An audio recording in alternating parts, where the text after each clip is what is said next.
Good morning, Spectrum. I'm Dylan. And I'm Jesse, and this is Noise News. We have a lot of news for you today, so let's get into it. Tonight we have an NJHS and NHS induction ceremony. The band's Fine Arts is also tonight. Make sure you go to both of those. All right, juniors and seniors, we have one night left until the big day. Make sure you practice your dance moves, otherwise Coach Churchill will show you up. Whoa. I don't care who you are. Coach's gonna show you up anyway. Grand March starts at 4:30, but the doors will be open at 2 for all prom goers. I can't wait. On Monday there will be an AP biology exam, so make sure you get some sleep and a good breakfast in you. The summer course meeting will be next Tuesday at 5:30. Speaking of summer, those who play sports, make sure you stop at the front office to see if your team is having any summer camps. Also, when you're by the office, make sure you grab your Valley Fair permission slips. You don't want to miss out on a good time. Let's go over to Preston with sport. Hey Spectrum, we have a lot of sports today, so let's get right into this. This past Wednesday, the varsity baseball team had a game against Maranatha. It was a nail-biter the entire time, but sadly the boys lost with the final score being 10-11. While that was going on, the softball team was in a battle with Maranatha as well. Sadly, they did not come out on top either, with the final score being 3-5. Yesterday, the girls' varsity golf team had a meet at Bluff Creek Golf Course, and the varsity track team had a meet at Princeton High School. While that was going on, the boys' varsity golf team had a meet at North Forks Golf Course. Then to end off the night, the varsity baseball team and softball teams had a game against New Life, and the JV baseball team had a game immediately following the varsity game. That's all the sports we have for you today, Spectrum. Now over to commercial break.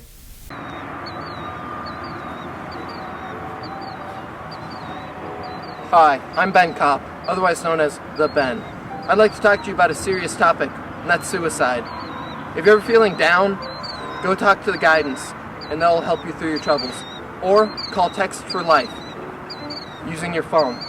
It's a 24/7 hotline where you can just text them, and they will talk to you, and they'll help you get through your problems. And remember, you're not alone in this dark time.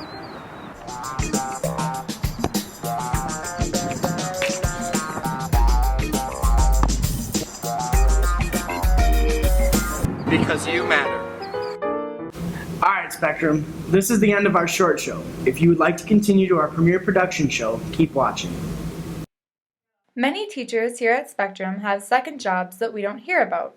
We sat down with Mrs. Pins to talk about her growing business in the home care field. Probably about a year and a half, but in the last 6 months is when we've taken on our first clients. We've been able to do that successfully. Her business is called Compassionate Home Care. She wanted to start this business because there will continue to be a need for health care as people continue to live longer and healthcare costs rise. We got to thinking that it's probably going to be a growing industry that is a growing need as kind of baby boomers approach that post-retirement stage. Mrs. Pins told us how she goes from working a full-time job here at school and then she works on training her staff on weekends. We went on to ask her about the rest of her team. So our care staff, it's composed of my mom, who is kind of the founding operations. She's been in the healthcare industry for a number of years, and so she kind of knows all the ins and outs.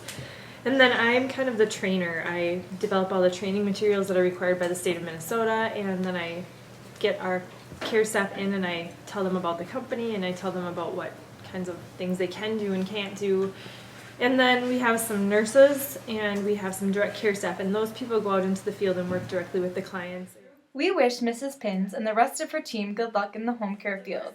This has been Jesse, Abby, and Zach, signing off.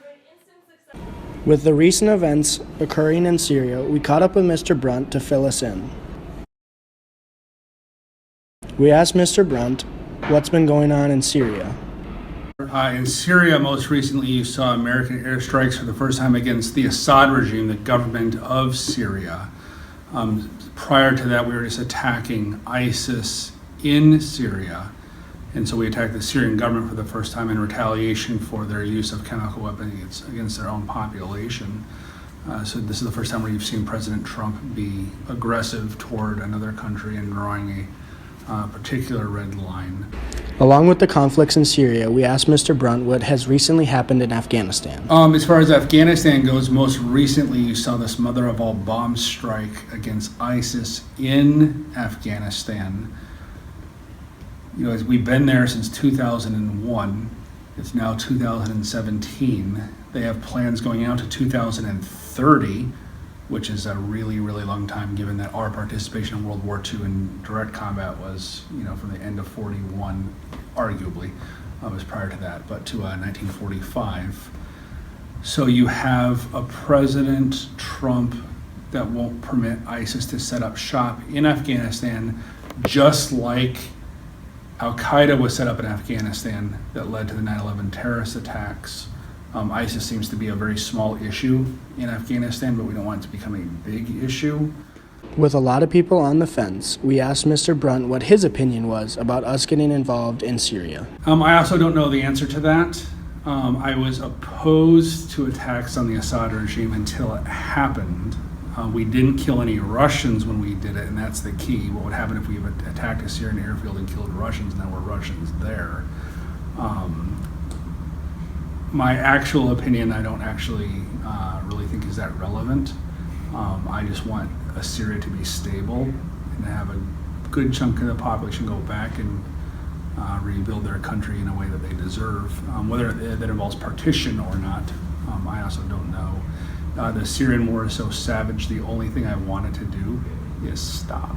We also asked Mr. Brunt if the actions we took in Syria were Do you appropriate. think the action took on Syria was appropriate? I think it was appropriate. Our previous president threw some red lines down, literally said red lines, and then Assad crossed them, and then we did nothing.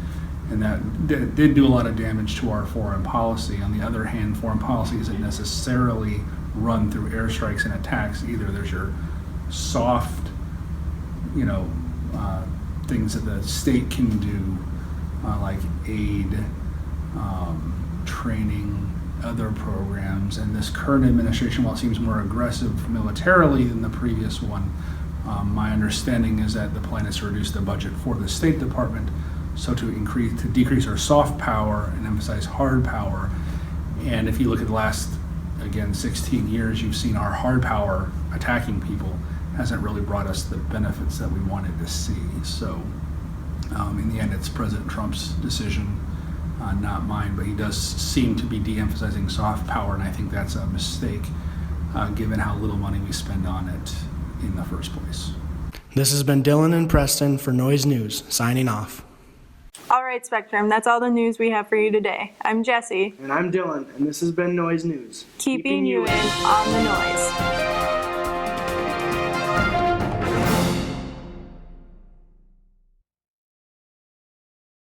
I went.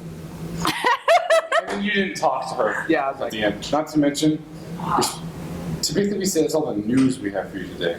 yeah. You said that's all the noise we have for you today. Oh, whoops. You can do that if you want. We got more noise where that came Keeping you in on the Hey, Spectrum! We have a lot of sports today, so let's get right into this. Peekaboo!